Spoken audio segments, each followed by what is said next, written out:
Maman a de la IPCA, le maquis chez AD, la plus belle. Qui Dali, mon Dieu Seigneur, à ce moment ça.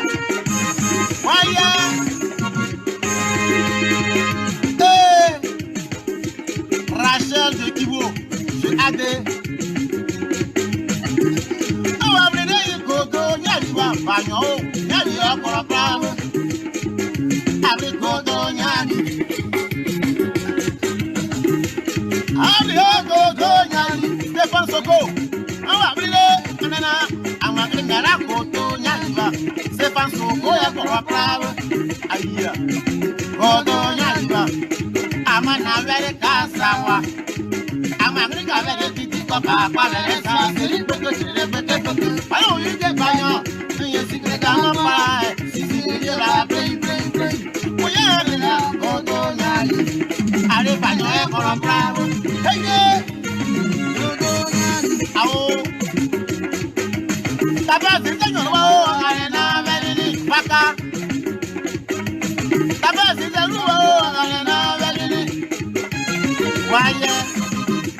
Allez, na you ya for bravo. Abrile modo nyali. No so ma de jogure. Pamro ayo. Ade wa ba kere wa sa wa ke. Wa ba be. Agba we ma gba ni. Ni ama. Agba we ma gba ni. Agba la su lo gbe la ba yo. Ade na ni ka be ye titi baba. Aja tu bo agba we ma gba ni. Magani, ana magani, anana, bayi bawo magani. Ni agiti dalio alegio, bawo magani we magani. Siza fuku ade alegio, ade bawo magani. Ni agayi do, ade bani we magani. Obe na baya gresa eba, ama ade bawo magani, bawo magani, ama magani, waye. Ade bawo magani.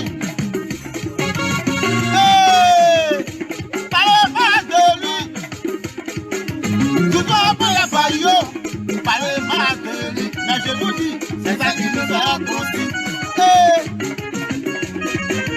À quoi nous voulons faire ici, il faut être devant. Tu n'es pas conscient, moi je suis conscient. Asaka, Asaka, Asaka, Asaka, Asaka, Asaka, Asaka, Asaka.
We want to welcome all of you again tonight. So say thank you for joining us. It's a wonderful things here to be on here with you guys again tonight.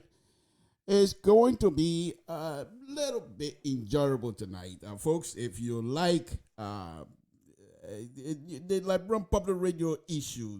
This is the best time. We'll say we want to welcome all of you that have been joining us. We say thank you very much, my son. Nelson To, thank you. I'm not surprised of you following Dad. This is your namesake. Your namesake. That's who he was. His father business. People don't play with it. It's the same thing here. I don't know the kind of English I'm speaking now. Say what are you can hear? Say because I'm speaking real total English here to you tonight. Samson To, folks. Let's get this show started. Safety, folks. The winter is coming up. The winter is coming up. Not only your car, I hope that you will be able to winterize your house as well. That is, make sure hot your hot water is running. And if it's not, contact whoever it is to come. Don't mess with it yourself because it's run by gas or some run electric. But most of the houses in the East Coast, they hot water heater, you have to use gas. So you don't just go light the stuff up, the pallet. They're very dangerous. Stay away from all kinds of stuff. Spend that, I will ask you to spend the money. That particular one, I will ask you to spend money if you need to fix it. Make sure you check it. Call people to check it up because it's good to have hot water in your house. And furthermore, try to run your pipes. From time to time, run the pipe. Make sure it's all clean out, ready to get water. Okay? Make sure your house itself. I keep telling you, go to the store, any kind of hardware store, and just ask for, say, Samson told send me. They don't know who I am. Who cares? But just ask for Visqueen. It's a clear plastic. I believe those things comes in sheets of 5 by maybe 60 foot long. I'm not too sure, but you can cut those to fit your windows, and you can put clear tape, adhesive tape around it, and then the heat will stay in, the cold air stay out. Because most of the windows up in the East Coast, some of them are old houses, even new houses. The windows they have, sometimes you have air still seeping through, even through your door. The cold air comes in. So when you do all of those things, you're trying to save money. That's all it is. It's not so much. You might work a little bit, but you save some money at the end of the day. Most importantly, safety tape here also. Don't drink and drive. Don't drink and drive. We love you. We love all of you guys. Whether you agree with us, whether you insult us, whatever you do, we still love you because you are our own. So please stay safe. Whatever you do, stay safe. Stay safe. It's better that way. Until God can call you. Don't do anything to hissing his call. Jesus is in control. Thank you. Safety, that is. All right. Let's go on. I have a beautiful, beautiful show for you here tonight. But as usual, we'll go on with, you know who this person is. This is Dr. Weah, President of the Republic of Liberia, duly elected President of the Republic of Liberia. You can't dispute that. That can never, I don't agree with him. I don't agree with him on many, many things. But what I do agree with is my brothers and sisters have labored hard to elect him. I must accept it. I must respect it. And I have to do whatever I have to do to make sure that office is promoted. Because you never know who's going to be sitting in our chair next. So because Dr. Weah sits in there today, then we're going to degrade the whole office. I don't agree with that. That's besides that. That's Dr. Weah, President, duly elected President of the Republic of Liberia. And those of you that are going around, please get over this thing. It ain't happening. It ain't happening. Some of us will resist. Look at it, that is. Some of us will continue to use this platform to educate our people. That once you allow yourself, whether your vote was a mistake or not, you can't change that now. You wait until next 6 years over, then you can change your mind. You can't do that in the middle of the game unless you're going to charge Dr. Weah and the Senate and whoever it is going to go through the impeachment process. You can't come and demonstrate and say we're going to demonstrate it until he gets out. That's illegal as far as you have the right to demonstrate. But you cannot force anybody out unless the people of the republic decide on that. That's my take on that. I mean, I will continue to do that. I'm not disagreeing with you. You have the right. The Constitution gives you the right to demonstrate. You can demonstrate for any reason. Whether it be your cow catcher, dog catcher, you can demonstrate anytime you want. Do it properly. Do it with respect for the law. Do it through proper channel. Because those people that are in office right now, whether we agree with them or not, they are serving a purpose. Go through them. Samson told LeBron Public Radio. Let's get it going. Let's get it going, folks. I have a show there tonight. It's packed. It's very packed. I know those of you that enjoy insulting Samson Toe, take out your insulting pen, take out your laptop, take out your tablet, take out your phone, and get ready to insult. It don't move me. You know my name in the community? Blocku. Nothing move me. I'm Blocku. You can't touch me. You can't move me. Nothing you say going to move me. You know why? Because I know at this age, I know who I am. I'm not fighting to be who I will not be. God have already said, I am who I am, and therefore I will be who I will be. Samson Toe. Let's get it going. Let's get it going. It's a packed show tonight. As I stay, let's go. Before I move on to my next show, folks, let's see Dr. Weir during the election. Let's see Dr. Weir during the election. The young man was traveling all over the country, walking in the mud. And what I believe this particular video show, and I keep saying it, is that this video for me, it is simplified. And it actually shows in my mind that Dr. Weir wanted to walk in the footsteps of his brothers and sisters. And now don't tell me Dr. Weir didn't have car to how do you think he got over there? He didn't have to. But he decided, I want to test this thing here. I haven't been able to walk in this mud for a very long time. Let me test it and see what my brothers and sisters are going through. So hopefully, when I become president, at that time, that's campaign time now, when I become president, perhaps I can do something about it. Now, this reason of me playing this video, continue to play it at this stage, I'm wondering whether that particular, if I'm correct, have Dr. Weir done anything about that particular area. I don't know. But I'm hoping so. Let's go ahead. Let's go ahead. Samson Toe. Let's play the video. Let's play the video. Let's make sure you do that same thing for you can hold.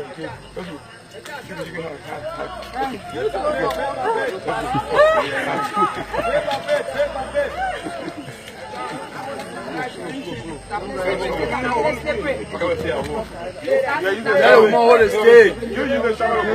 I don't need show the rod. You must stay.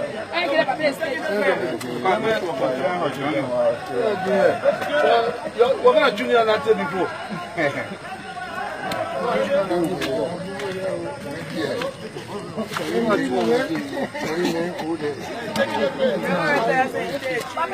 No.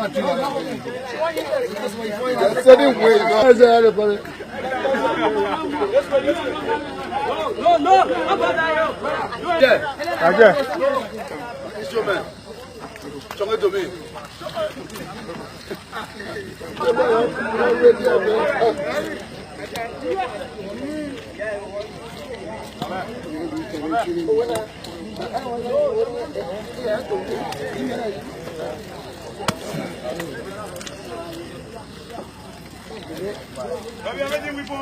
No, I beg you.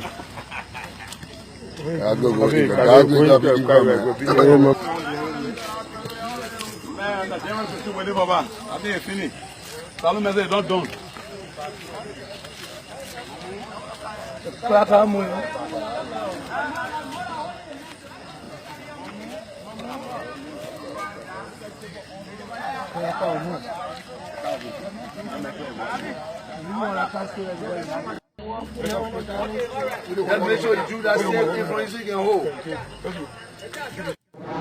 There you have it, folks. Samson Toe, LeBron Popular, Dr. Weir walking in the mud of the Republic of Liberia. The road, whenever it rains, the road cut up, and he also wanted to test the way our brothers and sisters, the kinds of problems and whatever hardship they go through. So I believe as somebody running the campaign, he thought, well, I want to see what this is. And I think he has done that. Let me warn you now, the next show, I'm asking every one of you that perhaps know Honorable Samuel Toe, Minister of Finance of the Republic of Liberia. I don't have his number, but I'm hoping that those of you, if anybody have contact, please send it to me. I want to contact him and invite him on my show. Because Wednesday, all show Wednesday will be about Honorable Toe, and I'm not going to be fooling around. I will be truthful. I will be truthful. I will be truthful. And as you heard before, 2 shows ago, in fact, twice in a row that I've been praising Honorable Toe, that he has done a wonderful job, especially when the issues of census his explanation, his address, and the way he handled himself at that particular time. I thought it was wonderful, and I thought it was really good for the Minister of Finance to emphasize the importance of a census. But I also then I decided to go and wrap it around his neck a little bit to say, I believe that the reason why he's emphasizing on that, because he uses the census data to be able to go and negotiate for loans. So he found that very important because it's useful for him.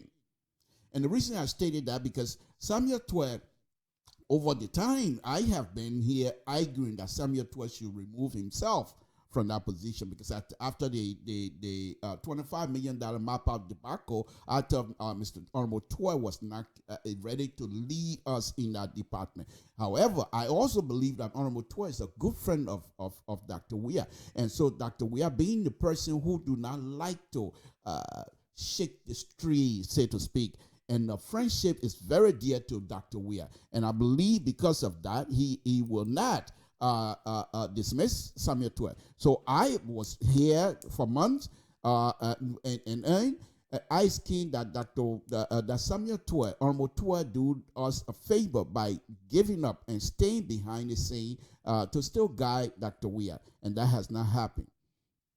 And so when the census came, the way I saw Honorable 12 addressing the census issues, I thought then, okay, perhaps Honorable 12 is getting it, and maybe this is the way that he will be governing, handling financial issues of Liberia from now on.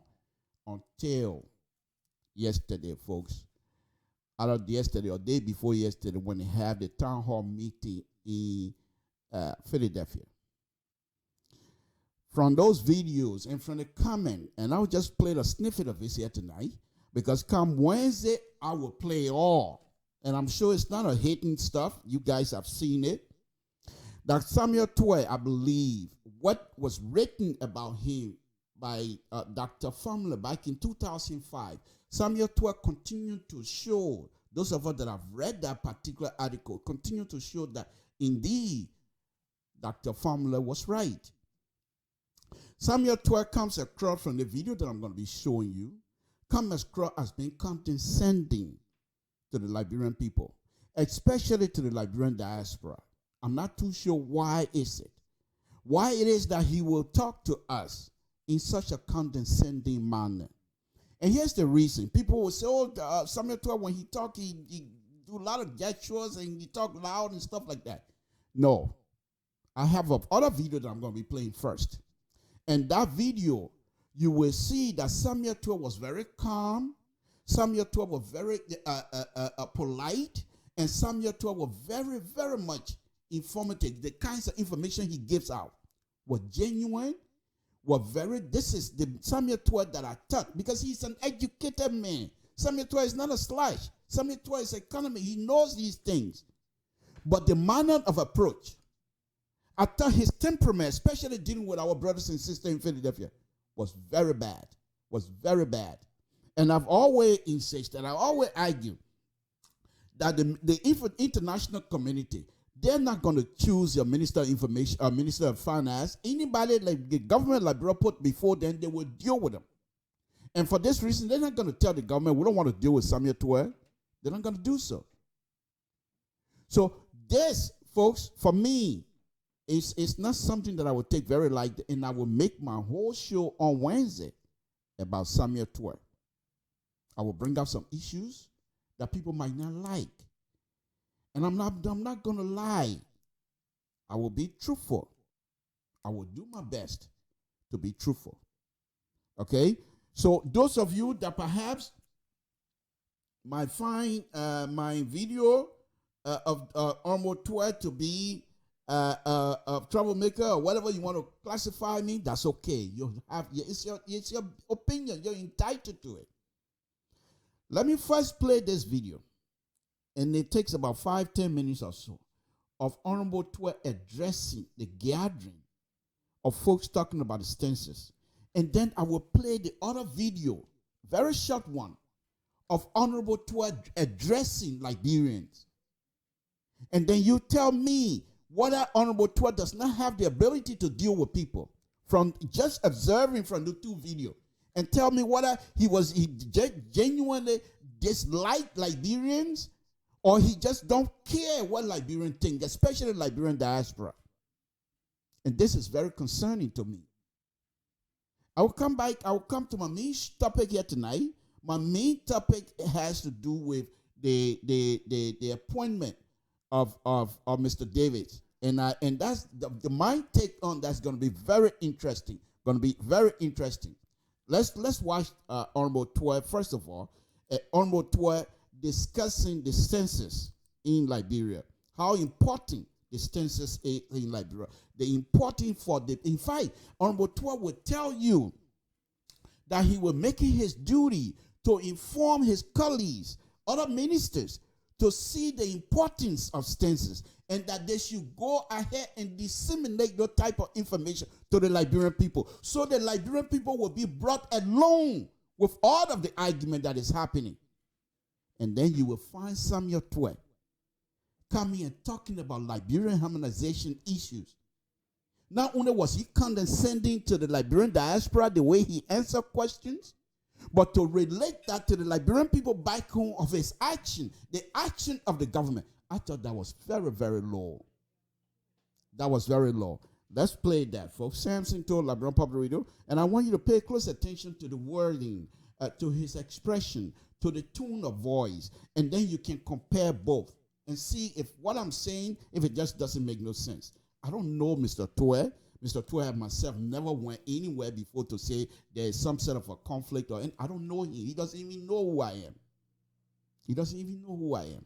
So there's no way for me to dislike him. I'm not an economist. I'm an engineer, civil engineer. What I do, Samuel Tua cannot do. What he does, I can't do. So there's no way I want a job from him. There's no way I want his position. So they don't come here and say, oh, you want him. I don't want anything from anybody. But I'm being very truthful. Let's play the video, folks. Samson told Liberian Public Radio. The first video showing Honorable Tua, where I believe that that was a very outstanding moment for Honorable Tua, to be honest with you. His choice of words were very, very diplomatic. His demeanor was very, very, very, very honorable. The way he approached other Liberians, the way he addressed other Liberians, very, very honorable. And then the second video. I bet you when I play the second video, you'll tell me, say, okay, cut the show or go home. We get it. Let's play Samson to Liberian Public Radio. We could, on behalf of the President and the government of the Republic of Liberia, it is wonderful that we have achieved this census milestone, the signing of the census document, which inaugurates the commencement of the census exercise formally. Some time back, several months back, the President commissioned the Census Commission.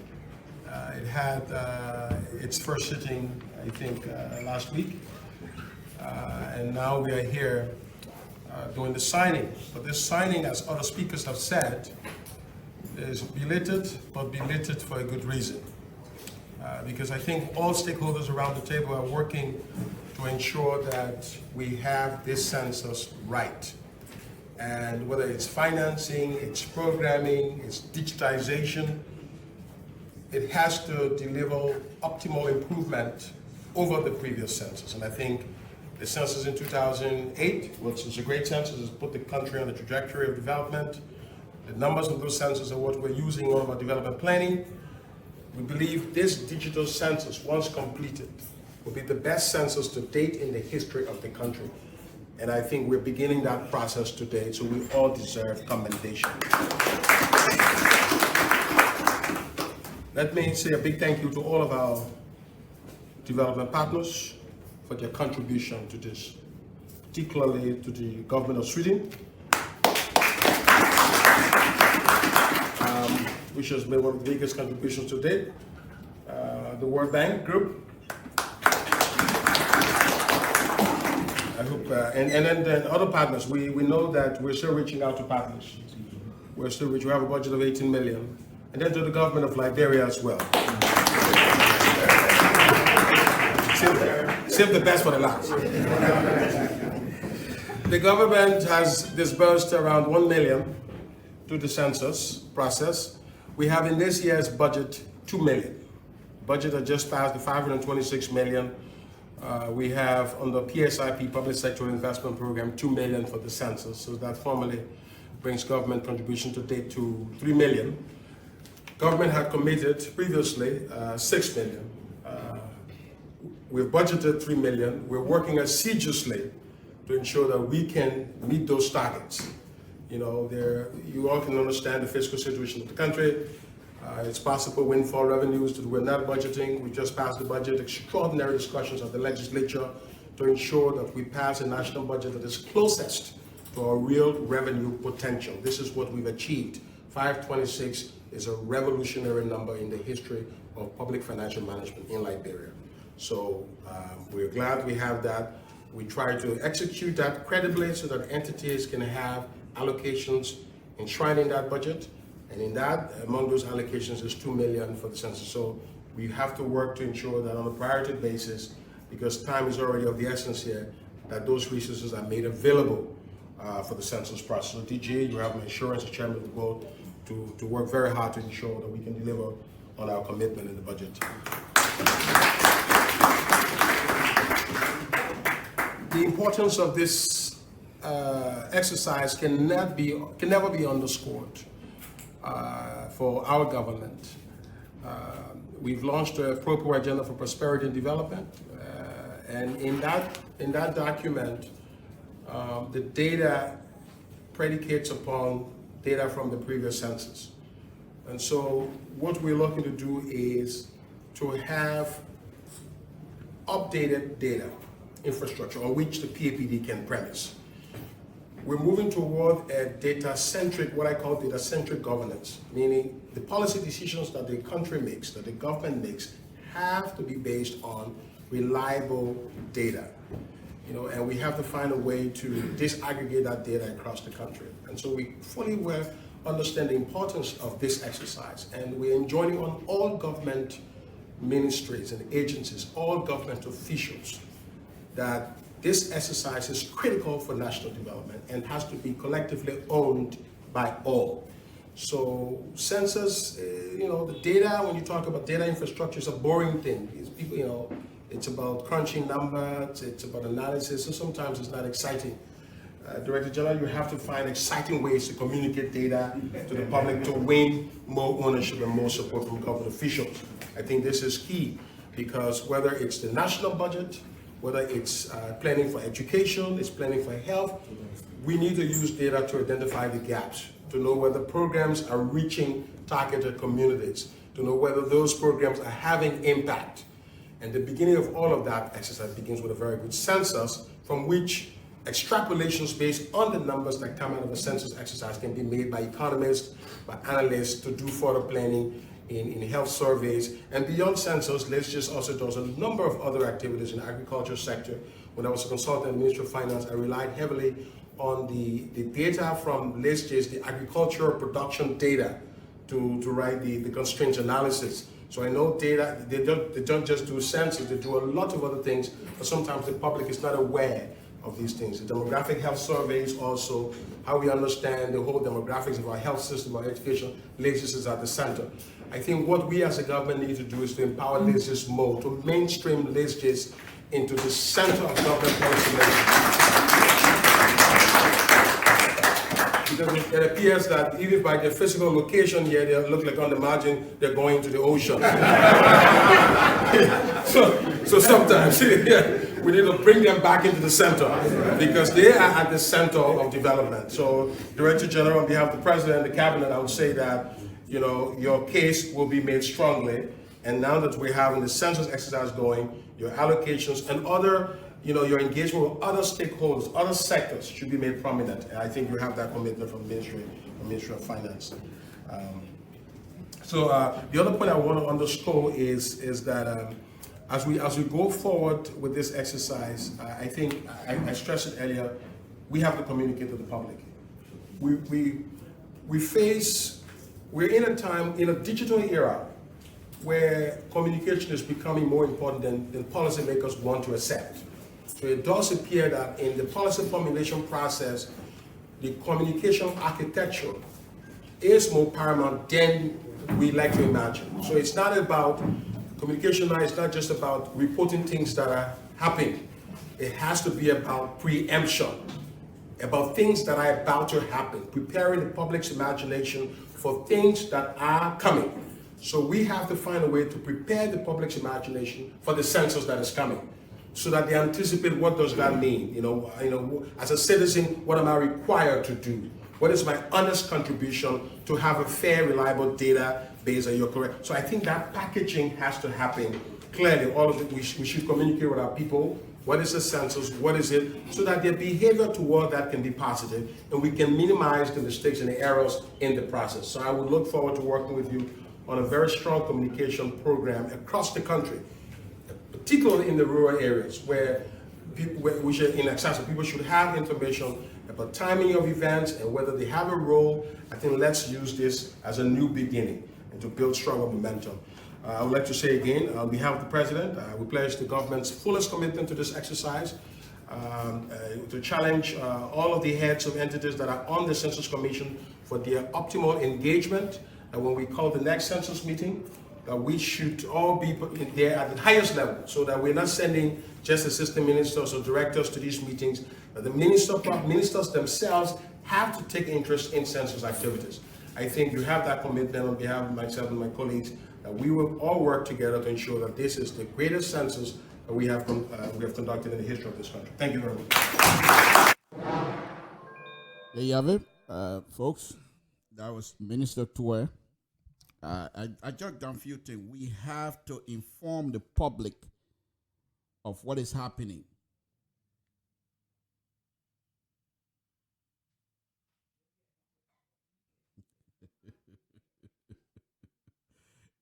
Okay. All right. Minister Tuer just told us how important the information process is. It is very good to inform the public, to bring the public along. He also said the communication process is not just telling the people what is happening now, but what will happen in the future. He also said to prepare the public for future endeavor. So the point that I'm making here is this. Minister Tuer has the ability to truly engage the public, calm the nerves of the public, calm the nerves of Liberian people, because he's, like I said, he's very educated, highly educated. There's no question asked. So you heard Minister Tuer talking about the census here. Now let me play this other video. It's just a short clip. I cut it off. I just want you to listen to this part, because Wednesday I will play the entire video.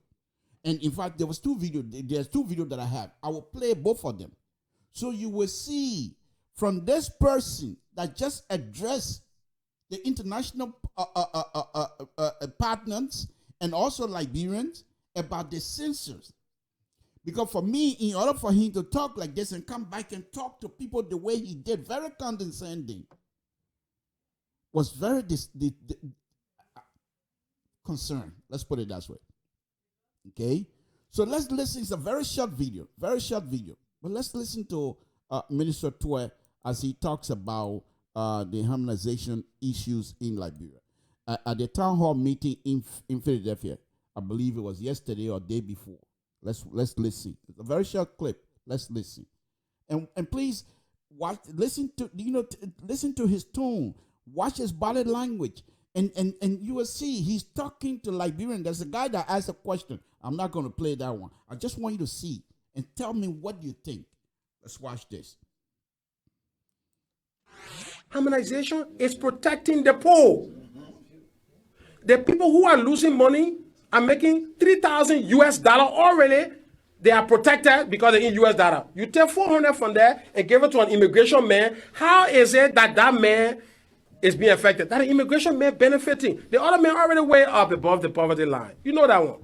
Anybody making 4,000, 3,000, it's just a matter of say, oh, but nobody will tell you making 4,000 to a month, you should be complaining here. In Liberia, in our economy? No way. You should manage your living standard. When we harmonize you, harmonize your beer bottle. Harmonize the number. That's it. Reduce it. Harmonization is protecting the poor. The people who are losing money are making 3,000 US dollar already.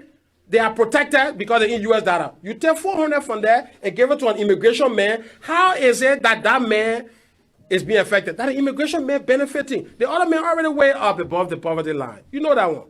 Anybody making 4,000, 3,000, it's just a matter of say, oh, but nobody will tell you making 4,000 to a month, you should be complaining here. In Liberia, in our economy? No way. You should manage your living standard. When we harmonize you, harmonize your beer battle. Harmonize the number, that's it. Reduce it. Folks, there you have it. I just play you 2 videos on Honorable 12. And you want to tell me this man, the first video that I played, that particular person does not have the ability to address Liberians. The harmonization issues in Liberia. Let me put it this way. Let me speak the total English. They're cutting people's salary. So he's saying here that if they cut your salary, if you're making $3,000, $4,000, take $400 and give it to an immigration officer, you shouldn't complain. If they according to him, if they do a harmonization on your salary, you should harmonize with your beer bottle. What an insult! What an insult for the Liberians, those brothers and sisters that are sacrificing themselves to work in this government. And if you're going to be cutting their salary, is that how you're going to address them? Don't drink no more beer. You must cut down on your beer. How you know this person is drinking beer? What a way to address the issues. And you expect people not to be in the street. You expect people not to talk about this government. You, the finance minister, will talk about Liberians like that. These people that he's talking about, they are not foreigners. We're not talking about contractors coming to Liberia and demanding more. These people were giving salary based on the qualification they presented. And they were accepted by the government. Whether it be a previous government or I don't care. If you feel that you're going to cut the salary, why can't you use the same process that he did on the first one to explain to our brothers and sisters why the salary has been cut? You're talking about wealth distribution. You're taking it from here and giving it, you're redistributing wealth. Fine, Liberians are suffering. But where is the process? Why aren't you bringing these people on board? Because you have the power to cut people's salary, and therefore they shouldn't question you. They shouldn't complain. And the brothers and sisters here in the diaspora that are feeling the pinch already, because those people's salary you're cutting, they're calling for their brothers and sisters here in the diaspora to help them carry out the process that the amount that you have cut, to help them out until they can stabilize themselves. Then if they ask you a question, instead of you addressing your own brothers and sisters, Honorable 12, these are your brothers and sisters. They are not Nigerian, Ghanaians, Sierra Leonean, or Guineans. These are Liberians that you yourself have on their payroll. They are there working, producing, making sure that you, the finance minister, get things going. And yet still, you're going to address them in such a manner that if you harmonize their salary, they should harmonize their beer. And they shouldn't cry. They should harmonize. Do you know what you're talking about? You got brothers and sisters in Liberia. And Minister Troy is not stranger. Listen to what he said. He said you got everybody behind you, cut down some of the people. How you have cut down family members? Where do they go? Where do they go? And this is some of the reasons these are some of the reasons that I continue to insist that Minister Troy is not capable of handling our finances. Not because he's not educated, far from it. Not because he's not smart as an economy, far from it. I'm not even questioning that. But the way that he's going to approach the Liberian people that are being affected, because take it, put it up there or leave it down there, whatever, they're being affected. whether the person was making 10,000 before they cutting it down, he's still going to, because there was a budget. When he was getting paid 3,000, 4,000, he has a budget set. Now you're going to cut into the budget. Bring the person on board as just a decent human state. Bring the person on board. We're going to be cutting your salary. They're not going to say no. What do people say? I'm going to mess the other parable, but what they say? They say it takes sugar to catch a honey than it is to take vinegar to catch a honey. Or bees, whatever you want to call it. But the point that I'm making is, Minister Tue, as educated as he is, you think if he had gone through the ministries, continue to talk to the Liberian people, those that are employed. These people that are employed in Liberia, they buy things. And these stores where they go to buy these things, they pay taxes. The money come back to you, Honorable Tue, if you probably don't understand, which I know you do understand that. So my point is, Minister Tue, you shouldn't talk to people like that. That is not decent. You can't be in this government and try to, like I said, I'm going to do a whole show on Minister Tue on Wednesday, where he continue to insist that anybody that question this government, you don't like Dr. Weah to be president. He stated that publicly. Okay?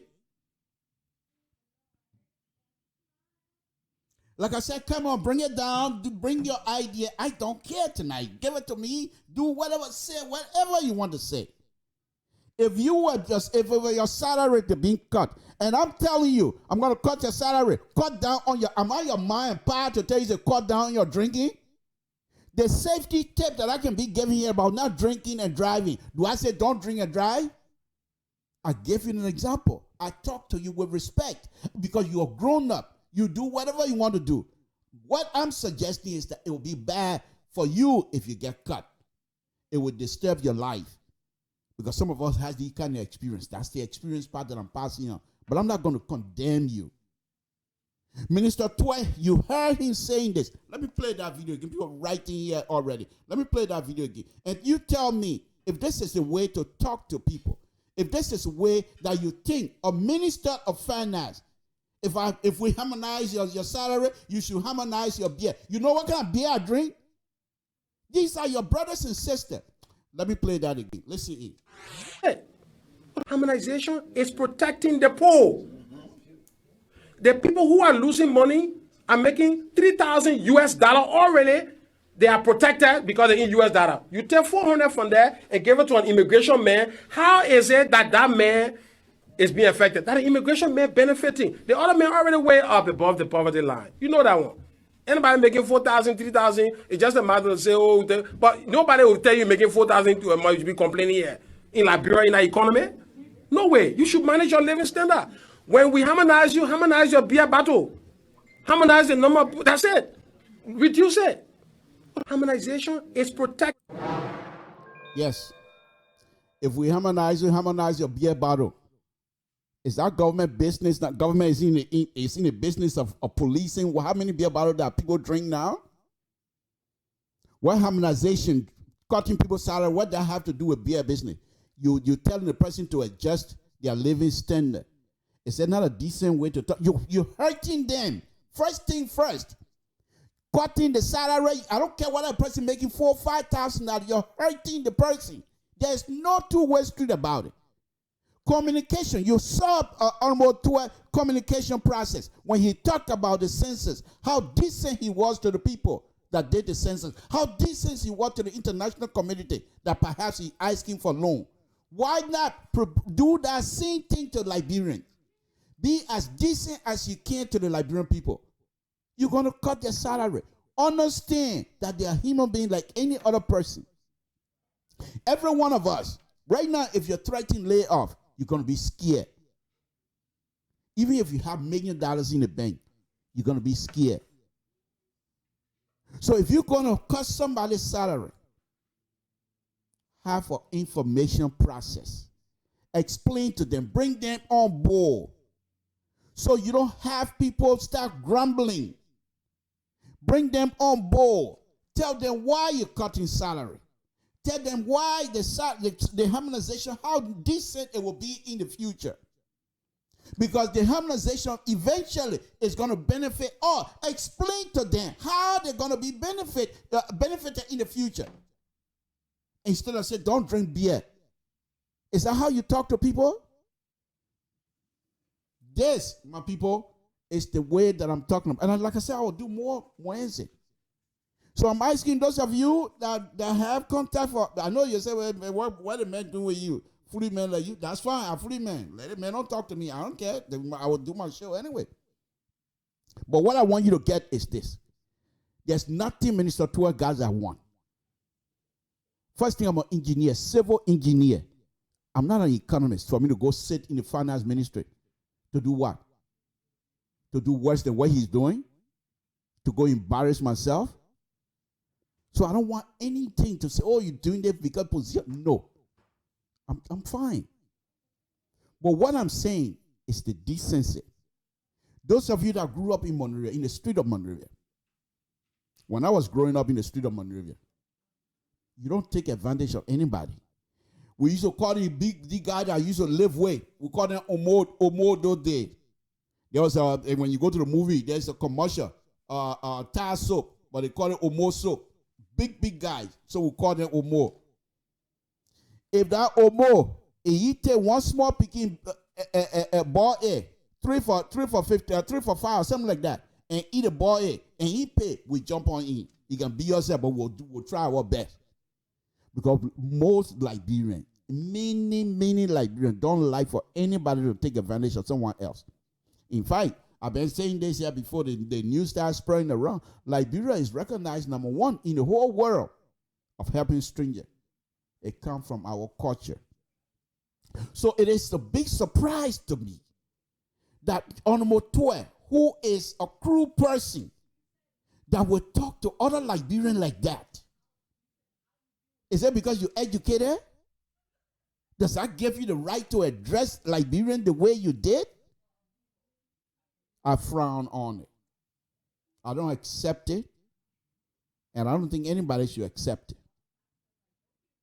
Even if Onomotoe is doing good, you can't talk to people like that.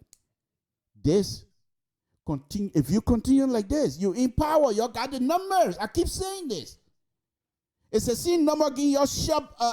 What's his name? The guy from District 15. Because you got a number. You shoved the man in there. Even though the man was corrupt. Publicly. We all know that. But you're shoving in there. Because you got the numbers.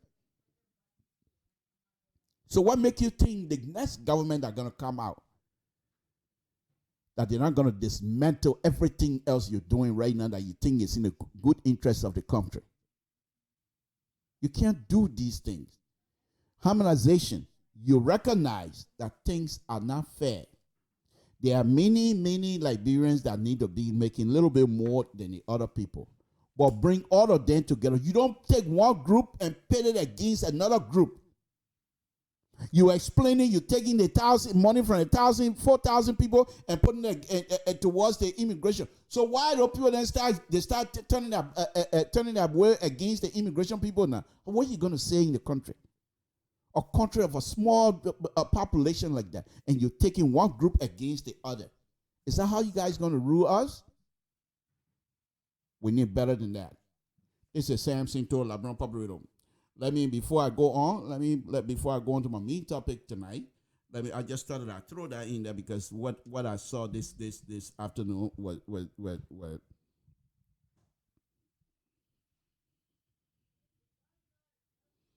I will put a number up, Mr. If you have number for Onomotoe, I would love to.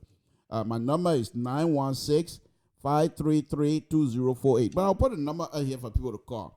But in the meantime, before I go on to my next topic, and I think the next topic, which is Zorizo, it's going to be very interesting. I just thought that I'd do this Onomotoe because Onomotoe, I would do the whole show come Wednesday. And those of you that like to insult Samson To and Bloku, your insult cannot do nothing to me. Because first of all, you know why I got my kids out from to eat it. So how your insult will bother me? You know how I pay my bill. How your insult will bother me? You know what I still trying to get my GED. I'm finishing my GED. What you will do to me that will help me now? Tell me. I'm still trying to get a GED, but I'm an engineer. I'll tell you that one. Let's listen to this.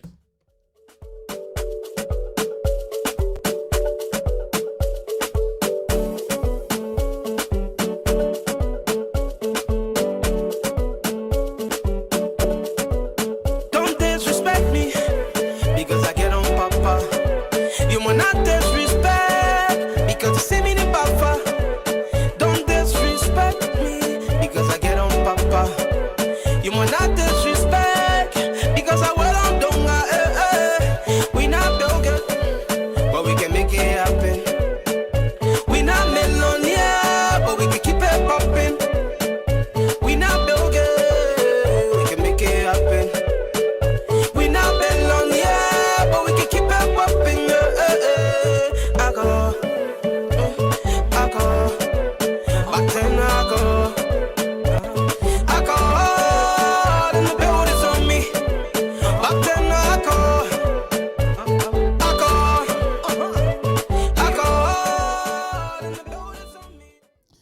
All right, folks, that's my main topic tonight. Mr. Davis, who was appointed by the president to be Deputy Minister for Operation Defense for Operation. Mr. Davis serves in, there's no secret, served in the U.S. Army, and he did well. He did well, and we're all proud of him because my son also was in the Army. And these young people that decide to join the U.S. Army, and U.S. Army, in order to go through, they're not something you can just run through. I saw the video of my son going through basic training. When he showed me the video, I was so mad. How they would treat my son like this? But guess what? They make men out of him. When my son, before he got in the army, when he talking to you, bang his face. He ain't like shaking people's hand. When he came back from the army, when he shake your hand, the way you can squeeze your hand, say you want, I said, oh, that my son squeezing my hand like this, yeah? But I was very proud. And so people like Zolizo, who has served in the U.S. Army and made all of us proud. He was not discharged dishonorably. He's a Liberian, did his duty, and served well. And first of all, let's put that aside and say thank you, Mr. Zolizo, Mr. Davis, for putting Liberia once again. And you're not the only person. There are many, many young Liberians that have gone through the process of serving in this country. Folks, think about it. Think about it. America welcomed us. And not every one of us have the ability to go serve in the army. But there are these Liberians who decided they're going to risk their lives. He could have gotten killed. Risk their lives so that America can appreciate Liberian contribution. So we have to say thank you. That's the first thing we need to do here this evening. Thank you, Mr. Zolizo, as they call him. I don't agree with everything that comes out of Mr. Zolizo's mouth. I don't. But I must be factual. So let me go on to the main subject matter here this evening. Folks, Samson told Liberian Public Radio. For me, the appointment signified two things for me. And I could be wrong. Don't say, oh, Mr. Toll, I could be wrong. I'm fine. Challenge me. I agree. That's okay. That's what I'm here to do. First thing I will speculate, that I truly believe that Mr. Zolizo was selected or appointed by the president. Number one, to get the diaspora sedition off the back of the Liberian sedition. In other words, the government of CDC in Liberia to get the Liberian diaspora off their back, because in the last 2 or 3 weeks, those of us that live on the social media, the heat was on. How this government was weak, how this government was not able to produce anything, how the government have enemies among them, how this government continue to employ people who do not have the interest of this government. Everything. They were throwing the whole thing at the government, the kitchen sink. So the selection and the appointment of Mr. Zolizo, I thought for me, it's like, okay, guys, fine, we hear you. Let's bring one of you. 1 point. And so I think by doing that, that Dr. Weir and his people said, okay, well, let's appoint this guy and get these people off our back. And they did. However, if you put that on one side, the other coin, on the other side of this coin, why would Dr. Weir appoint somebody who is so vocus about him, Dr. Weir, in his support of Dr. Weir, in the process of supporting Dr. Weir, have a complete blind set on his eyes about other Liberians? He will call names. Anybody who disagree with Dr. Weir, the kind of name Zorizo will call you. But yet still it decided, the government of the Republic of Liberia decided to appoint him in a position that is of security nature. And I believe there's no question about his qualification. I'm not concerned about that. But his temperament. Why, if Zolizo were asked tomorrow to go and quiet crowd down, can you imagine some of the things that he has stated publicly? Now, having given you these two, let me give you the interesting view from my side. I think the appointment of Zorizo, to be honest with you, I love it. I love it. Now, let me qualify that. I don't agree, because if it comes to security of the nation, Liberian, we're just coming from war. Zorizo seemed to be a hot-tempered person I could be wrong, but from all of his video, he doesn't miss his words on how to deal with people who don't agree with the CDC government. In fact, he had gone on, he's on record as calling other people who disagree for the government to treat them as enemy combatant. And then, of course, that's the kinds of word that he used to. So I'm not going to go and say he mean this or mean that. But let's go a little bit farther. The selection, the appointment of Zolizo, I love it. Because this, for me, would test Liberian conscience, would test the Liberian law, would test those who are the lawmaker themselves. I love it. I love it. Because people are saying that Zorizo is an American citizen. No proof yet. We haven't seen that. But in the U.S. Army, in order for you to serve, you ought to be a permanent green card holder, permanent resident, or you become a citizen in order to serve. Okay. So if he's a green card holder, then there's nothing much they can do unless he's not qualified. Now, if the Senate decided to reject his appointment based on one or two things, and I love this. These are the kinds of things that we Liberians should be praying for, because these are things that will get the country institutions stronger if we handle them correctly. If we handle them correctly, it will get the institution that deal with these kinds of issues stronger. Okay. What do I mean by that? If the Senate come out during the confirmation hearing and find out that Zorizo is a citizen of the U.S. and they want to reject him based on that, I'm in support of that. If they come out during the confirmation hearing and say, well, according to the Constitution, you cannot serve in the U.S. Army or serve in any other army, and then you come to serve in Liberian Army, we can't allow that. If the Constitution can show, fine. If they come up and say, Zorizo, the statement that you have made, based on these different videos that you have made over the years, you do not have the temperament, the correct temperament, to lead the Liberian army, knowing fully well we're just coming from war. I support that as well. However, if they come up and they cannot prove that he's a citizen of the United States, and they simply come out to say, well, based on the Constitution, you can't be, even though we don't have no proof, but we can't allow you because maybe you might be citizen of different country, then this is what I say.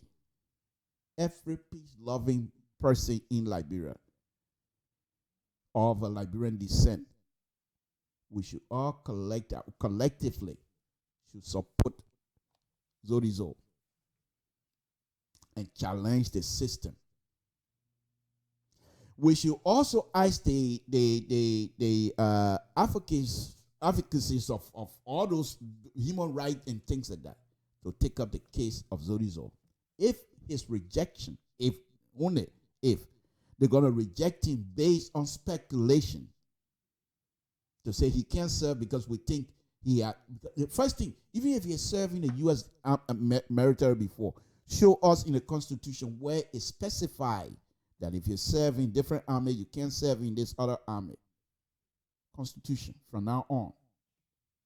Because the Senate recently took out the dual citizenship bill. It's not done yet. So these are the cases that perhaps will give these senators, those who are for and against, a decent argument. And so I enjoy this. I enjoy this. But if they reject Zorizo based on temperament, then we don't have much, because Zorizo himself have exposed himself so much. Then if that comes about, then also I'm happy that because now Zorizo is a very young person, that as a young man who have gone through to educate yourself, you must be careful how you engage the Liberian people and the Liberian issues. You can't take side, but you cannot take side to the detriment of those that you're going against. This in Liberia, my brothers and sisters, whatever it is that we're doing, we're not fighting war. We're fighting over ideas, ideology. Where do I stand in this Liberian debate? But for me to come out publicly because I don't agree with you and use words like this will be your demise, and use words like you're not a decent person. Not only are you not a decent person, but you don't deserve to be among us. Who am I? So for me, this would be a teachable moment for the young people that continuously engage each other on the Facebook, on the social media, how to address each other when it comes to Liberian issue. Because I truly believe that Zorizo most likely will be rejected based on his previous statements that can be shown by video. Not because he's not qualified. But then I would say that would be a very sad thing. Because then they have given up, they have not given us the opportunity to challenge them. But then again, this is what we got. So I'm hoping that the Senate will take up this thing. Because yes, what I continue to say, and some comedian the other day, you tell you're making fun, but you're talking the truth, are from Toll Town, Boston District, Grand Jide County. In de swawe, ye tobli si we count say tobli juo, they're going number one way, you know. They're going number one, I mind you did poor, my sense, ya bay no sense.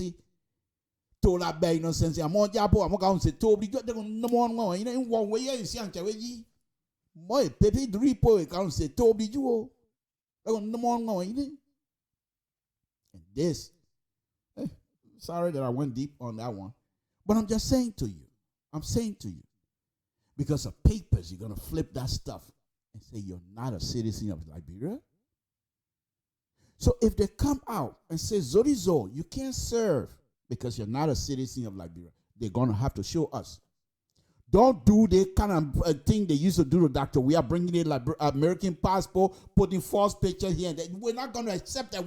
Liberians are so sophisticated now that you can't put blindfolded over their eyes. Nothing. You have to be truthful. So the Senate are going to confirm this young man. They have some serious issue to deal with.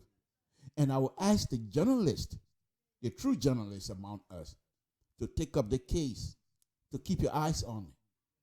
Now, if Zorizo can be proven that he's a lightning rod, that perhaps he's not suitable to lead this army, to be part of the leadership of this army that is just coming from war, then I'll see reason with that. I'll see reason. But if they just come out and say, we're not going to accept you because we believe you serve in other government agency or government country or military, and therefore, unless you can show us that he's a citizen, look at the army you have. In fact, why would you even say that? When you're begging American army people to come and teach the Liberian army, give them the behavior they have here, and somebody who has already been trained and coming in there, unless you can show us. Other than that, I would say Zolizo's selection, for me, is welcome. Welcome. And if they say they don't want him because I'm saying it again, let me qualify that. If they come out to say, Zolizo, your temperament does not fit this position, I will agree with it. Because I've seen and I've heard Mr. Zoe make some inflammatory statement against Liberians and on Liberian issues. And because of that, I can say that I don't believe that Zolizo will be a true arbiter when it comes to the law in Liberia. Of course, he's not there to do law and things like that. But what if he's asked? What if he asked, the government asked him to lead a group of soldiers to quiet down demonstrators with this kinds of mindset he have already? Does he have the ability to follow the law? That I question. So if they come up, which I believe most of them would go that route. But if they come out to say, because we have the dual citizenship and most of us don't agree with it, therefore we're going to inject the dual citizenship in this. That would be the right time to test the institution of Liberia, to test the constitution of Liberia, to test through the court system.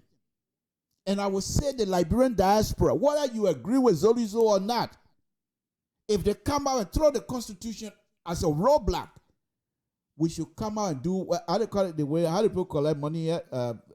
GoFundMe. I don't know. I don't do GoFundMe, but we should do GoFundMe for Zolizo to get a lawyer and challenge the system.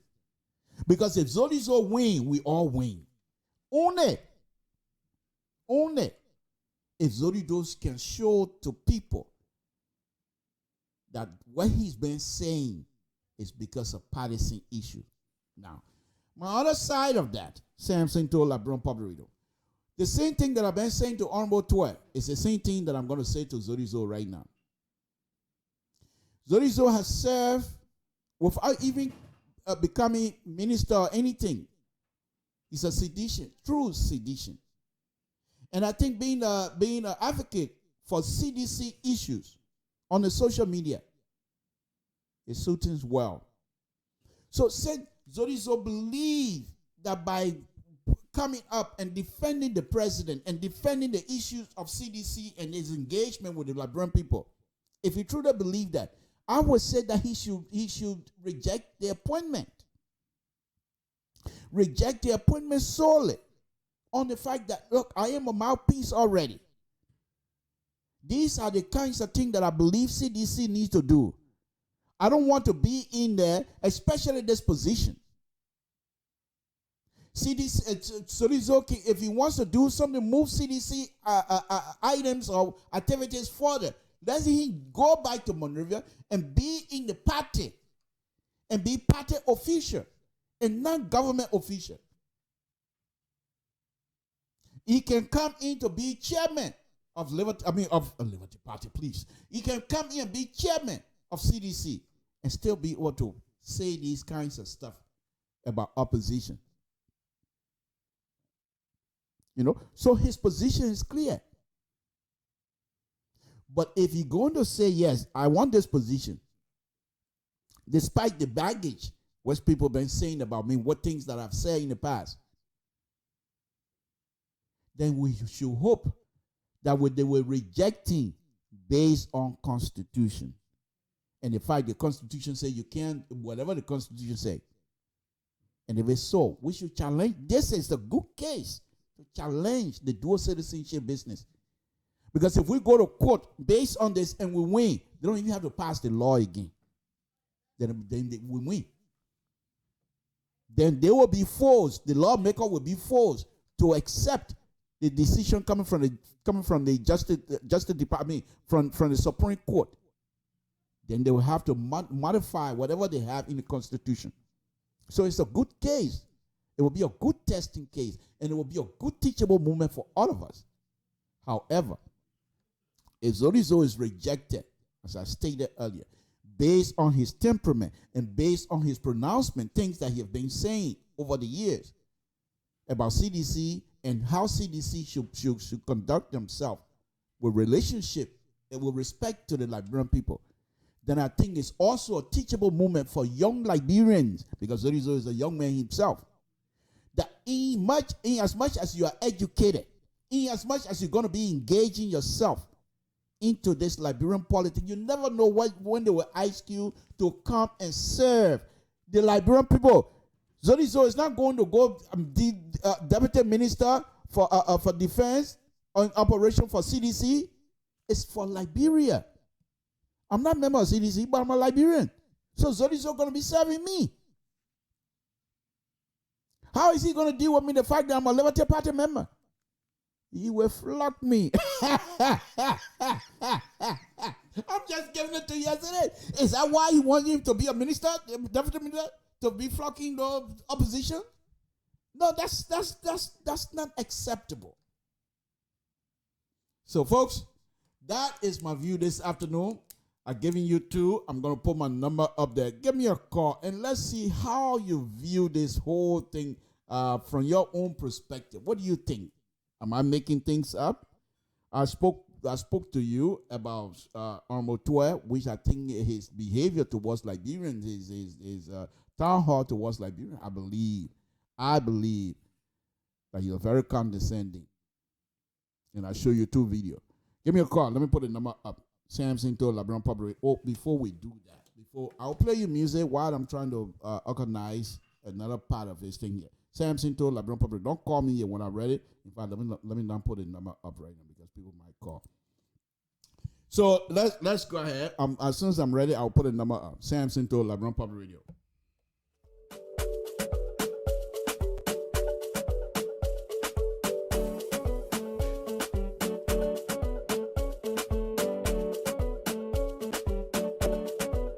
Don't disrespect me because I get on papa. You will not disrespect because you see me the buffer. Don't disrespect me because I get on papa. You will not disrespect because I will on donga. We not broken, but we can make it happen. We not millionaire, but we can keep it popping. We not broken, we can make it happen. We not millionaire, but we can keep it popping.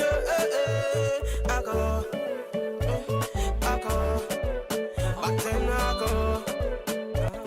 Alcohol in the building's on me. Back then alcohol. Alcohol, alcohol in the building's on me.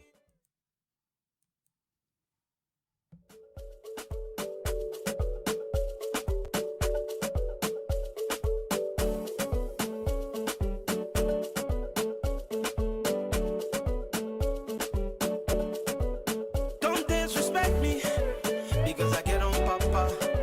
You will not disrespect because you see me the buffer. Don't disrespect me because I get on papa. You will not disrespect because I will on donga.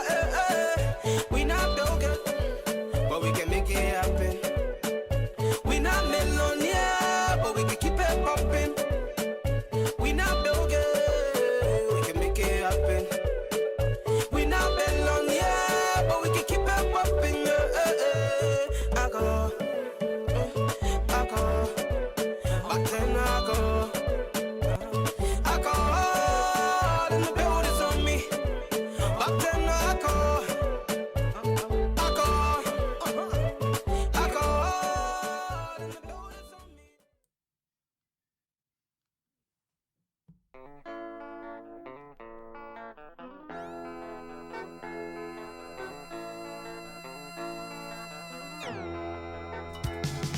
anganembeyo kalyeburusu kuona veriyo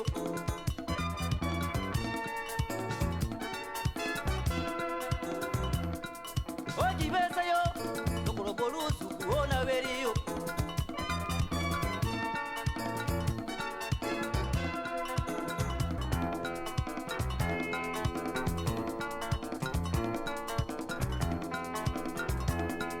anganembeyo kalyeburusu kuona veriyo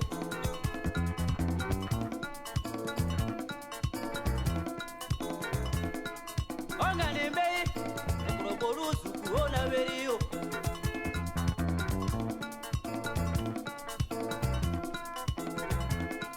anganembeyi turotapemakulya mokwayaseba.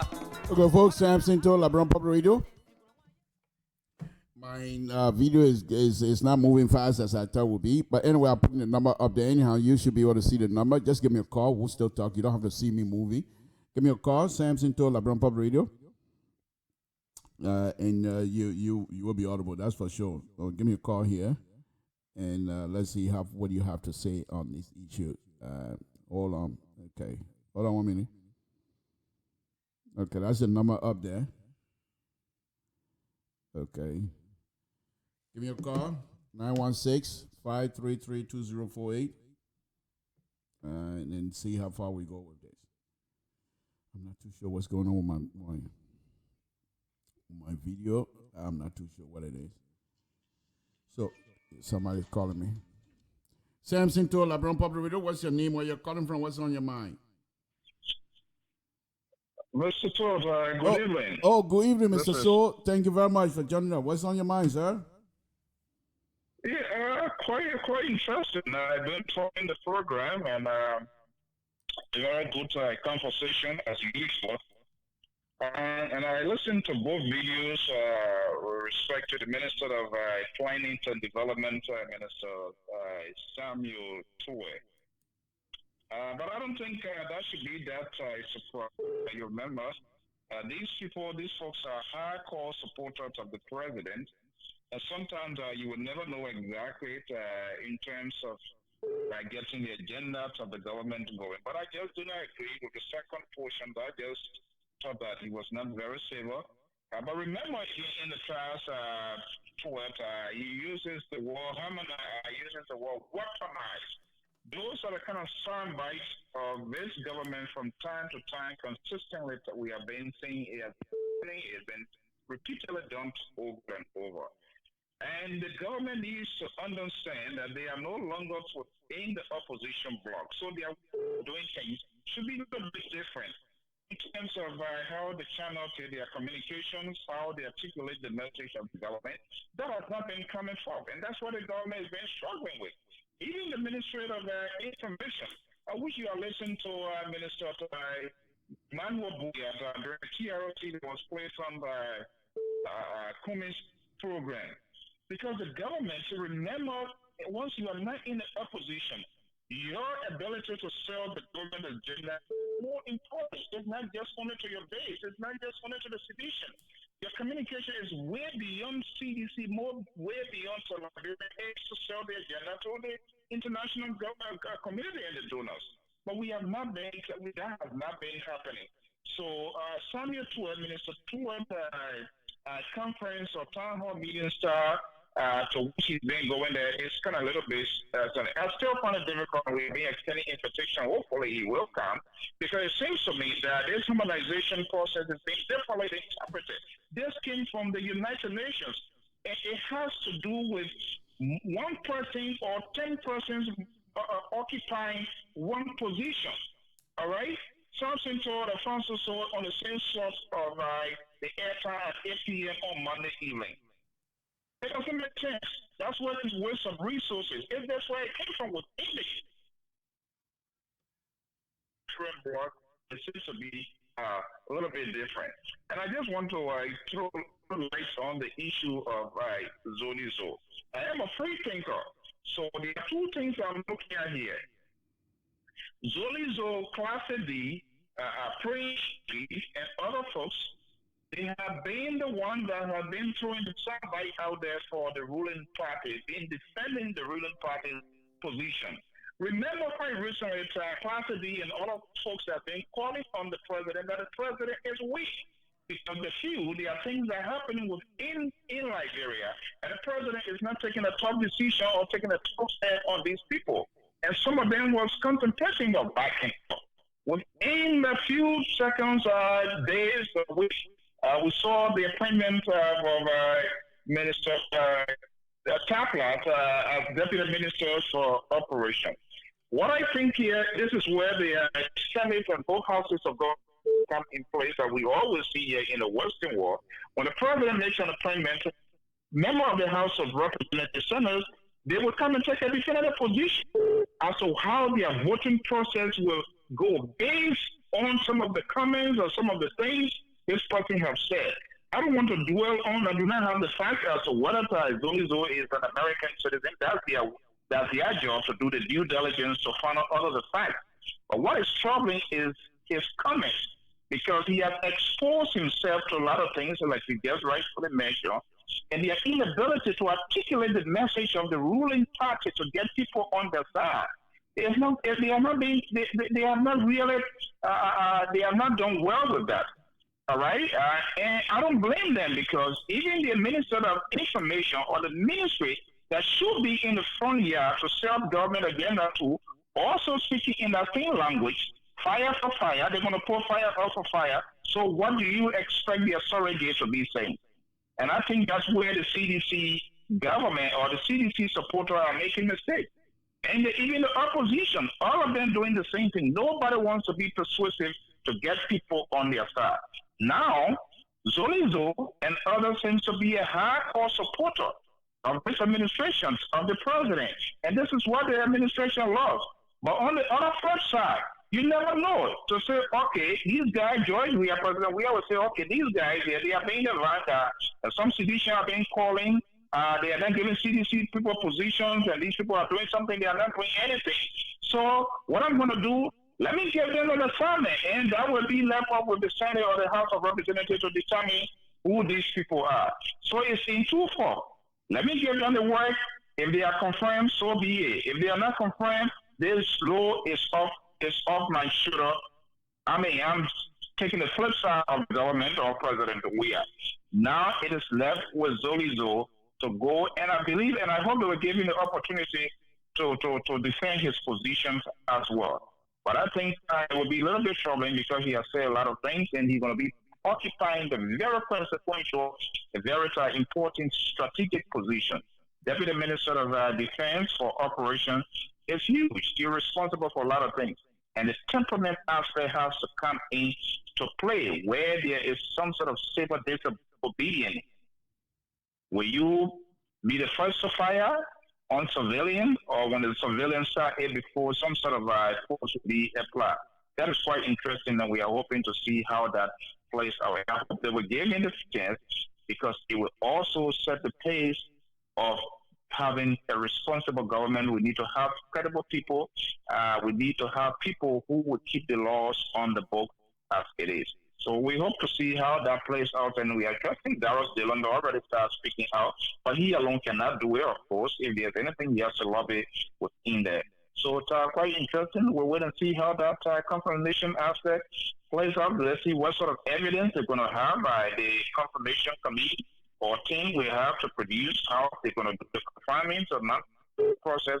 We'll wait and see how that factor in, and that will be quite interesting. Thank you, Mr. So appreciate it. Thank you. Samson told LeBron Public Radio, what's your name, where you're calling from, what's on your mind?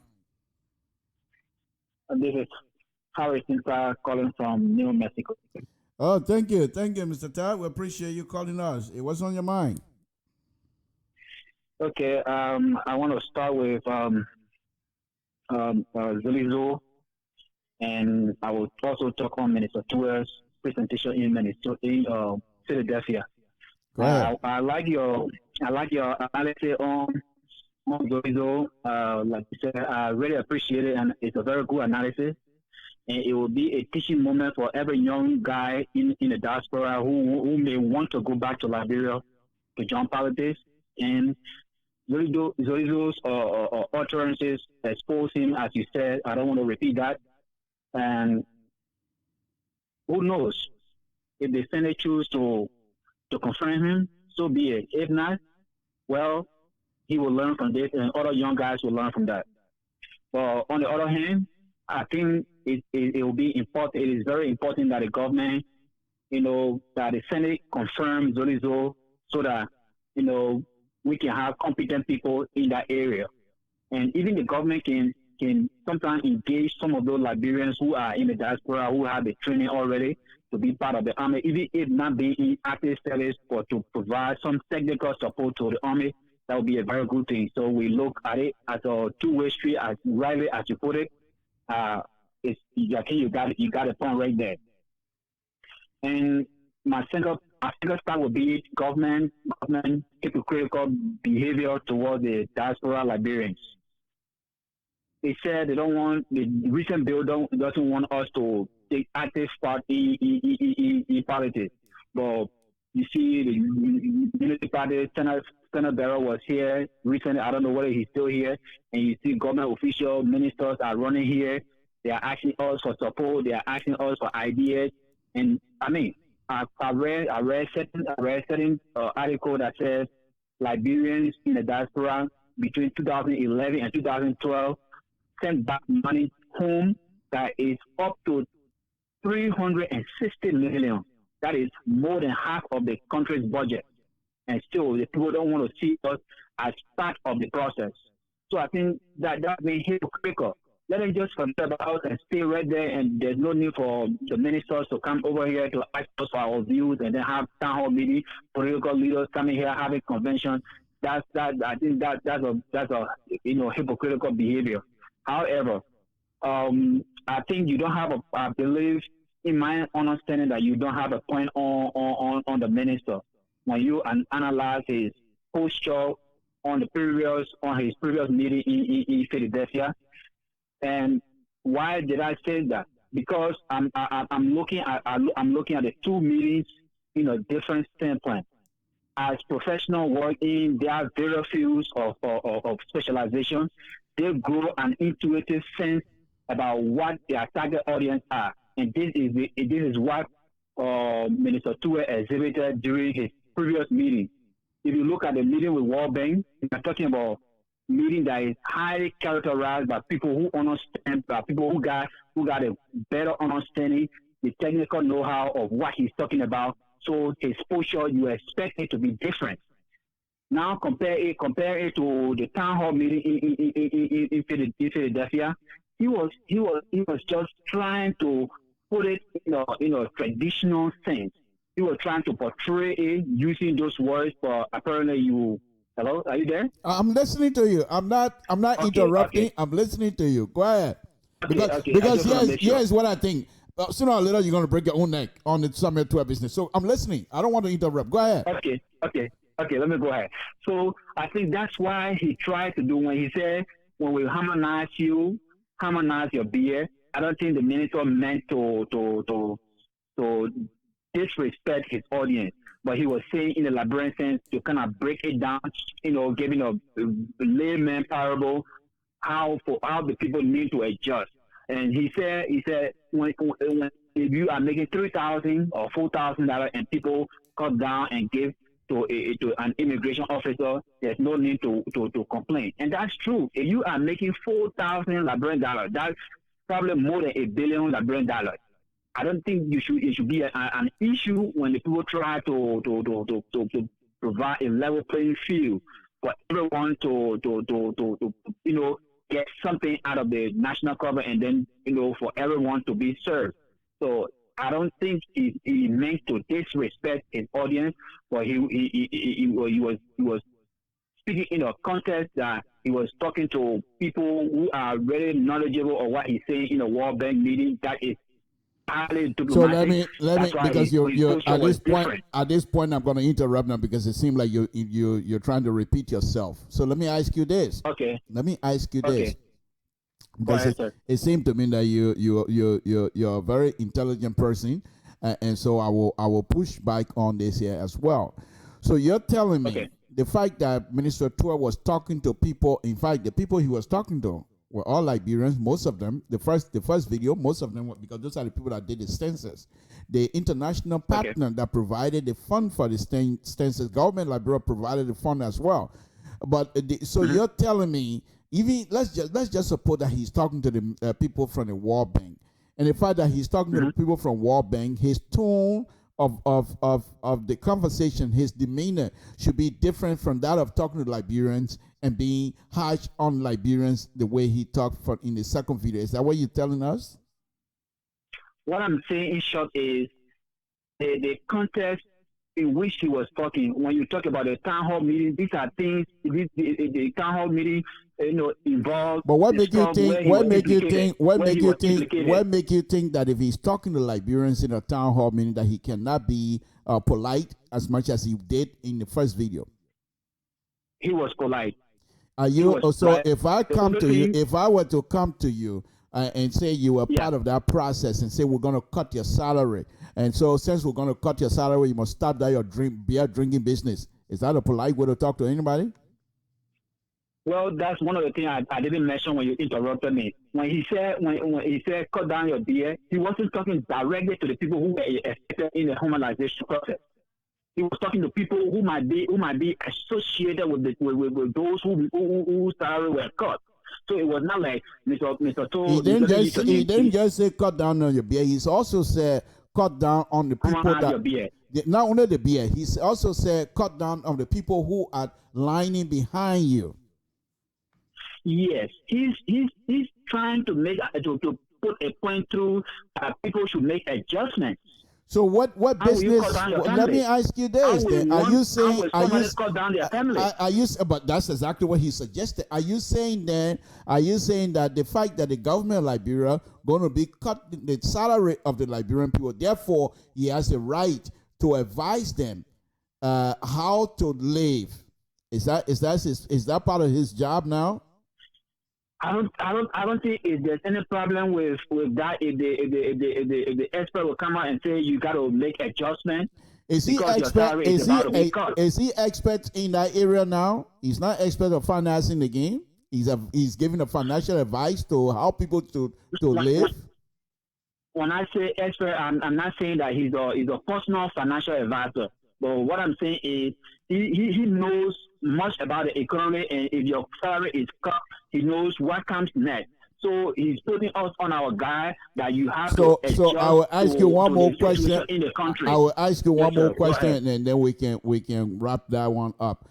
So don't you think the fact that the salary of these people are going to be affected, that the way to make them to feel part of the process is by addressing them like that? Is that what you're suggesting? What I'm suggesting is his address was not meant to. No. Let's forget about what his intention.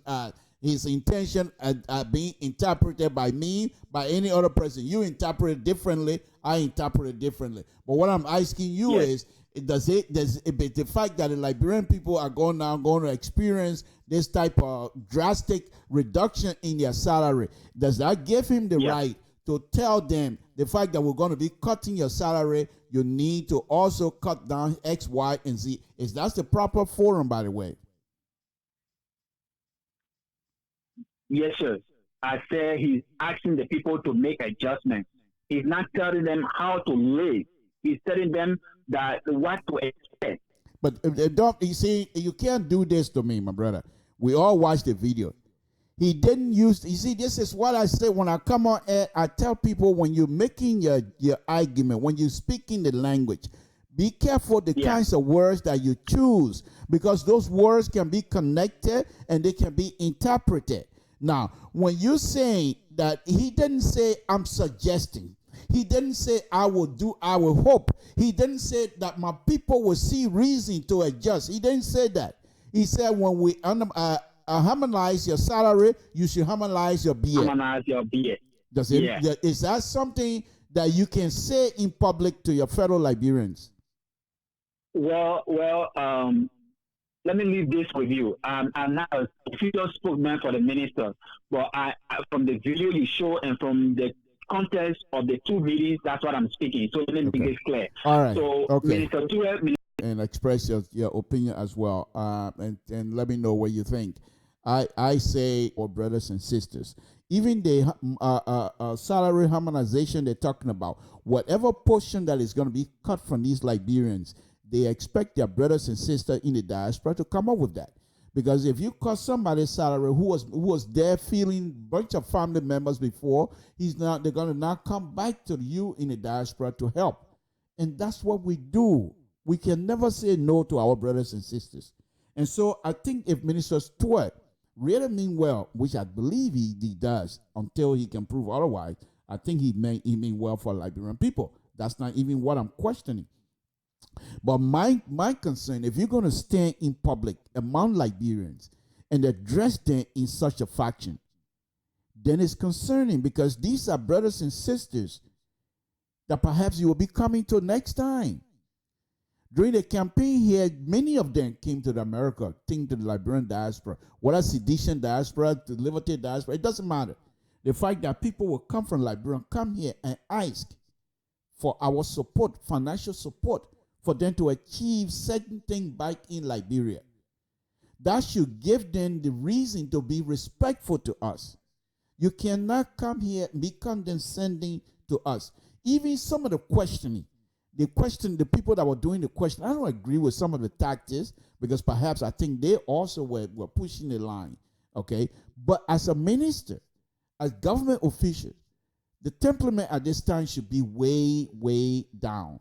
There's no reason that, because you're going to make the final decision. These brothers and sisters have heard so many rumors. And one of the things that I also think that Minister Tua missed on that particular occasion was to dissuade a lot of Liberians, to disabuse a lot of Liberians on some of the rumors that are coming out of Liberia about him, Minister Tua, in his relationship to the $25 million map-up. And like I said, Wednesday, I will play all that because he talked about it. And the way he addressed that, and this is some of the things that I keep saying, Minister 12, just from listening to him, I believe he's one of those that continue to put Dr. Weir in the bubble. Because if you think that nobody likes people, if you truly believe that people still don't want to accept that Dr. Weir is a duly elected president of the Republic of Liberia, yeah, there might be some. But that should not be the focus of your conversation. By this time, you should disregard whoever is making a statement like that. Because you're in a leadership position. There's nothing anybody can do to remove you except through the ballot box. That is clear. There's no question asked. But for you to come in public and make that statement that people do not want to accept the fact that Dr. Weir is a president. In fact, according to him, that most people don't think Dr. Weir should have even been part of the process. This guy ran an election. He ran to be part of the process. He won, I believe, 13 counties, 61 point something percent of the population. And you're going to stand as a minister of finance. You're going to stand and dignify the nonsense that is going on. Why? Why will you not take the horn of the Liberian people accepting Dr. Weir, giving him 61.1% of the vote? And in 2019, you're going to come up and find enemy of the state in the diaspora. That, Mr. Tua, I frown on that. Because by you doing that, it's also giving me an indication that perhaps you're not quite ready to lead us when it comes to financial issue in Liberia. Folks, that's my number. Monday afternoon. We have to prepare ourselves again tomorrow to do 1 cent, 2 cent business.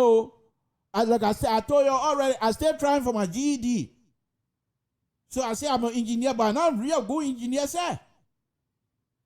The state of California, they hiding me when people come to the office. They say, oh, but you hide under the desk because you're not good engineer. Put under the desk.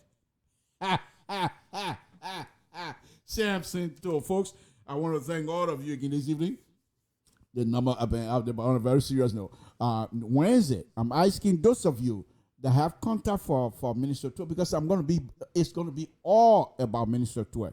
I'm going to be playing some video. I'm going to be showing some pictures, and I would seriously like, because I believe Mr. Tour is, Honorable Tour is here in the United States. If he can just take time, because he said he doesn't like to do radio, that's fine. That's fine.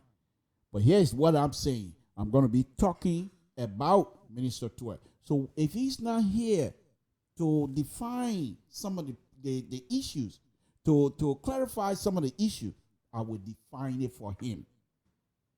I will speculate. I will fill in the gap, because the show have to go on. And I also understand that my other buddy, Jefferson Kochi, is here in the United States. And I'm glad for that. But to be honest with you, I'm surprised. I'm surprised that he's here. But for him being here, it shows me one or two things. Remember, there was a lady that made an allegation the last time. Either the United States government have nothing on Jefferson Kochi, because the lady connected Jefferson Kochi with that of Charles Taylor Jr. So I'm sure Charles Taylor Jr. being in jail, they must have extracted a lot of information from him. So if this lady was able to connect Jefferson Kochi with Charles Taylor Jr., and the government of the Republic of the United States will issue Jefferson Kochi visa, that means I don't believe they have anything on him. And I'm glad for that. And then Jefferson Kochi also suggesting that he wants war crime court to come to Liberia. This is good. But I would say, if Jefferson Kochi have the opportunity to listen to the video, I would say once again, as I've been saying in the past, as smart as he is, Jefferson Kochi is very young. Go to school with all of your knowledge already. Put some degree behind your back. You will meet up. I'm speaking directly to Jefferson Kochi. No way you're gonna not meet with Heron Costa. You and Heron Costa just about the same age group. You will meet opposition. And if you cannot, because being smart is different than having the knowledge itself. It's different. Being street smart is different from being smart from the classroom. And this is what I tell those who love Jefferson Kochi and are in the big position, and older brother, people like Honorable Wilson Tappet, should have insisted that Jefferson Kochi go and get your degree. You come back, the position will be here. But then you come in with a different perspective.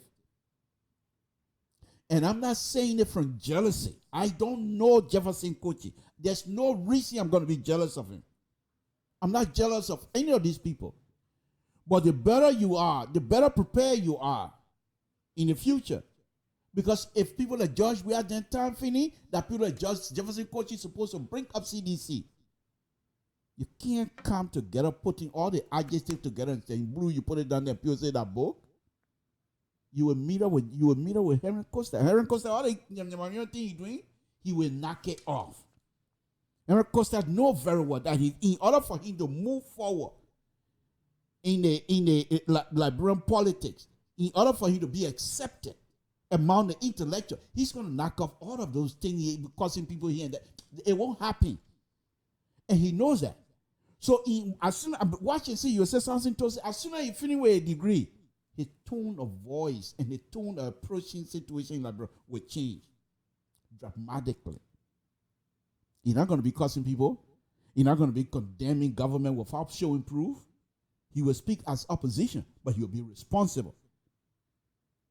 And this you will know. From that point on, you will know that Heron Costa is quite prepared. This is Sam Sinto giving you everything that I know this evening. Whether you believe it or not, I just thought I'd throw it out there. I'm going to be taking leave of you here. Bowl for life. Harrison said he has just joined us. Bowl for life. Good evening to you, Mr. Seti. Thank you very much for joining on Liberian Public. We appreciate it. Thank you, Mr. James Seti, who was here with us. Thank you, folks. This is what we try to do here from time to time. But on a very serious note, folks, I will be here come Wednesday. Hopefully by then I will take care of my video getting stuck and what have you. We will fix that. I will call Mr. Cry, Nathaniel Cry Paul. He can stay right there in Florida. In fact, he can close the eye sleeping and still fix things. That one there, no big deal with him. So hopefully we'll get it together here. But it's been a wonderful, wonderful, wonderful evening. We'll be here Wednesday. Tune in tomorrow for Mr. Social, where he'll be able to give you some more in-depth information from Liberia. And I will be back here Wednesday. I will take all of tonight and tomorrow night to put my video, my program on remote 12. And I'm hoping that if anybody comes across this video and you have contact with remote 12, we're not going to be disrespectful to Honorable. We'll be truthful. And I'm sure Honorable 12 has the ability to deal with people like me. I'm not going to bring it on here to be degrading, but I'll question him. I will say what I'm saying now. I'm not going to be disrespectful. The fact that Honorable 12, here's the other thing that I know people seem not to understand. Honorable 12, right now, he can leave Liberia and go any other place and make good living. He doesn't have to live in Liberia. So what he's doing over there for me is like sacrifice. I just don't agree with some of the policy. So if he agreed to come on here, let him, don't be afraid. I'm not going to be disrespectful to him. I will question him.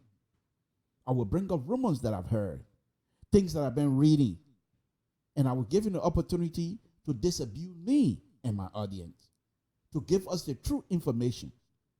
So I'm hoping that Honorable 12 will find reason to give me a call, 916-533-2040, or even come on the air without even announcing that he's coming on the air. He can just call in, and we'll be able to take his comment. And once we have that, we will make sure that Honorable 12, whether he's here or not, all of the government officials, they will always be respected as far as I'm concerned. I'm not going to sugarcoat anything. I will criticize them, but I will do so with responsibilities. I will do so with respect. Because any one of us, of course, I'm from Total, so I'm able to be any kind of minister. They can make me nothing. So I don't even think the only position I would like to have in our government, district commissioner in Total. Forget district commissioner. Said district commissioner too high. I want to be quarter chief. Yeah, I think I would love quarter chief. Forget quarter chief. I'd like to be the town crier. Moi brillant, mon ben innocence yo. Si comme là, moi ça tasse yo, tasse à ça, oui comme là we bao. That kind of job I like to do. Samson, folks, it's been a wonderful, wonderful, wonderful evening. I want to thank all of you that tuned in. Thank you very much for tuning in to Liberian Public Radio. Basically, what we try to do is bring up the issues so that we'll have the platform. This is an intellectual platform where we come out here and express ourselves. We're not expecting you to accept whatever we're giving out here. We expect you to challenge us. You heard this young man and I went at it for almost 5 minutes. And I love that. I love that. You didn't see me trying to put him down. I tried to convince him. He stood his ground. Intellectual engagement. I love that. And there's no way I'm going to come over. You come on my show and say, hey, that's my show. You wait, don't say this. Don't. No. All I ask is be respectful. And one other important thing that I ask all of you to do for us, give us the opportunity to talk to you. You don't have to accept what we're saying, but give us the opportunity. And if we're criticizing, if we make a mistake of not being responsible in our criticism, please state so, but state so with respect as well. Samson Tor, good night, folks.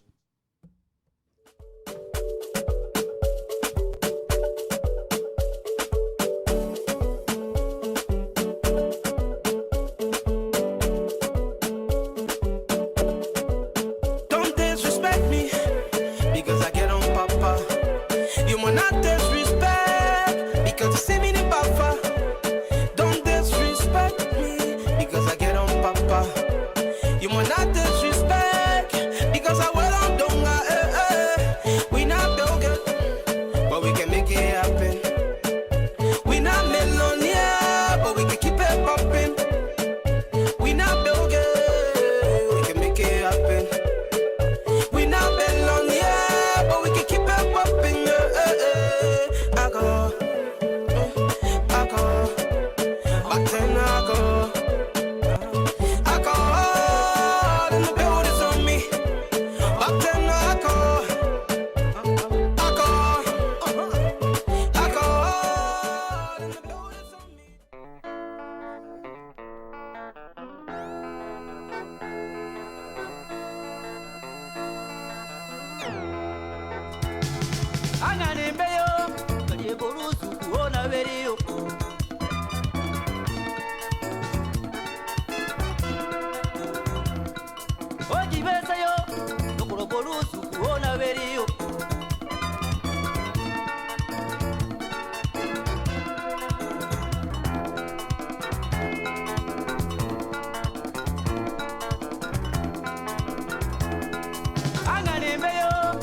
ye borusu kuona verio.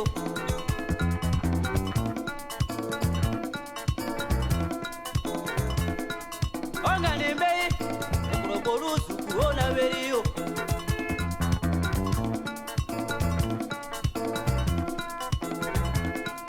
Angane mbei duro tape makuria kwa ya seba.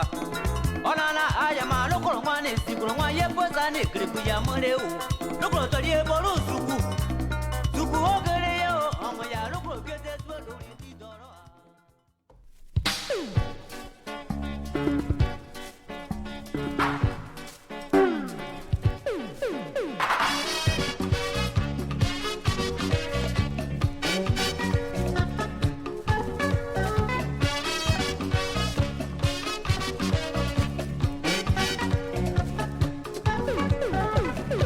Karema TV, enana, monyoka kora kanama. Iye karema TV, enana, sono sere kanama. Pare kwekuri kuna, inana, pare mwaki kanama.